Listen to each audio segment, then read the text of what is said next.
page 9 of the system summary,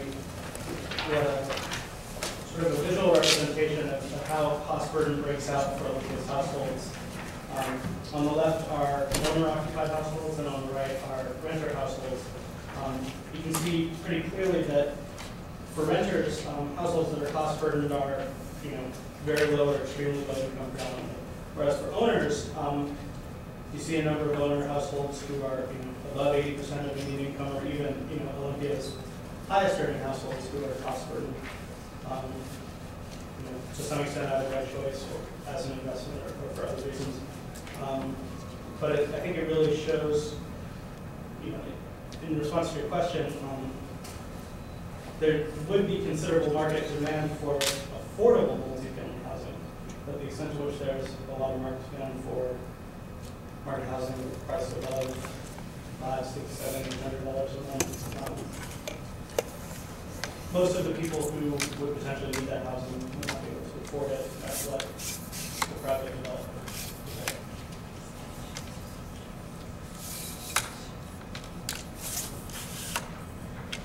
I can keep walking you through some other interesting things in here. I love this information, and I hope this is useful.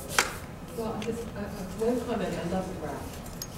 And do you have this census tract map, like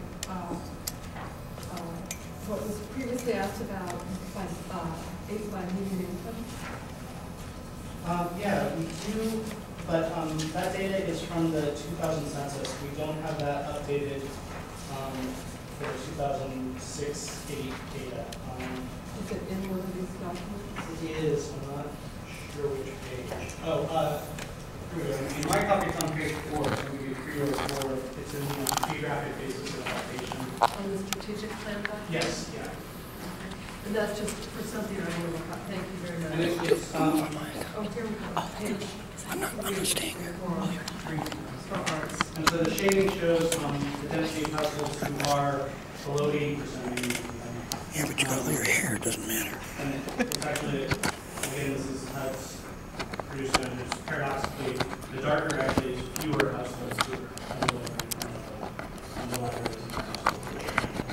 You'll see there is some correlation between areas of racial concentration. So I don't want to derail you from your continuing presentation, but okay. First of all, I would like to say that this is a marvelous piece of work. I found it incredibly informative. I want to also point out that I had loads of questions the first 10 or 15 pages, and as I continue to work through it, most of them were answered. So, as I was telling Commissioner Housley earlier, every rat hole is followed in the end. So, terrific work. I wonder if we can talk more about the focus group, and particularly the recommendations, the ones that, this is on page 69 I'm referencing. You've got a couple of recommendations. The second one is change zoning and regulatory restrictions to allow homeless shelters and transitional housing located in churches and single-family neighborhoods. The other, these are the ones that kind of stood out. I don't know the necessarily need to address them. I would like to hear primarily about the focus group. The other recommendation I understand the city should develop public private partnerships to generate funds and develop housing and services for homeless. I ran the focus group. So those suggestions regarding faith communities, not just churches, but also temples and mosques, goes to the local ordinances that Olympia has adopted. Oklahoma has a very similar one. Lacey now has a very similar one after going back and fixing it. And County has adopted one.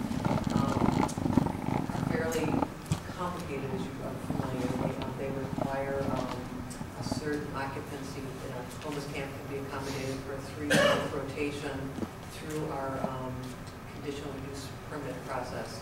And basically people run the meter out, if you will, and then they move on to the next location.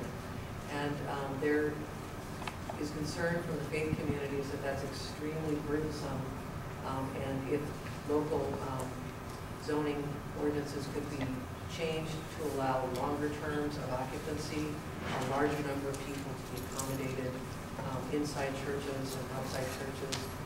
The issue of only being able to house up to 6 people in a shelter a church-based shelter was perceived as being burdensome to churches that want to minister to the poor by sheltering them.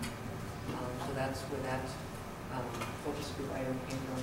And the other one about public-private partnerships, we had one focus group that drew people from the business community, and they were very keen to take a very business approach to these issues and to find ways to partner public funding and policy with private entrepreneurism and capital to find ways to develop housing. And some of the ideas that were generated in that focus group were like more projects that created single-room occupancy type of dwellings, which I don't believe Olympia has seen any constructed since the last era. I know that when I first moved into one a long time ago, they were called rooming houses, but now they're called single-room occupancies. And so there was like discussion about how can we create the maximum number of accommodations for very low income people for the the minimum cost per housing unit ratio.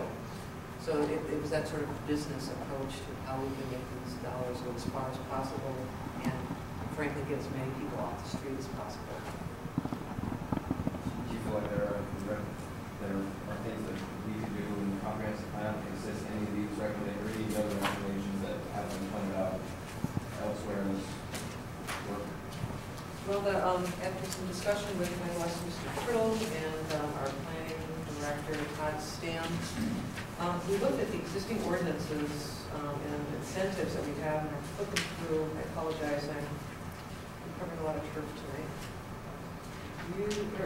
On page 2 of the current housing element of the comprehensive plan, under the meeting and housing needs, you have a pretty good list of incentives.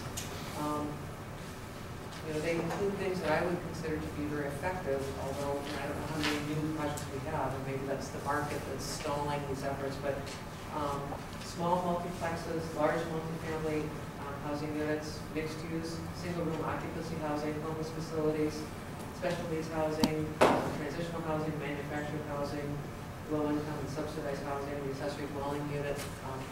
We have a lot of policies in place. I guess what I would pose, why are there ways that this framework is working? Is it market conditions that is limiting how effective this framework is able to be? Or is there something that can be done with this framework?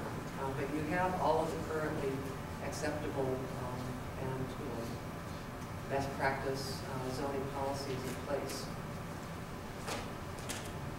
Thanks a lot. Yeah, in our review, we came across only a couple relatively minor areas where the code was perceived as less than fully friendly to affordable housing. I want to emphasize that the code has been perceived in every way I've seen as very friendly. One of these is discussed in here. I'll try to find the page citation. The focus of our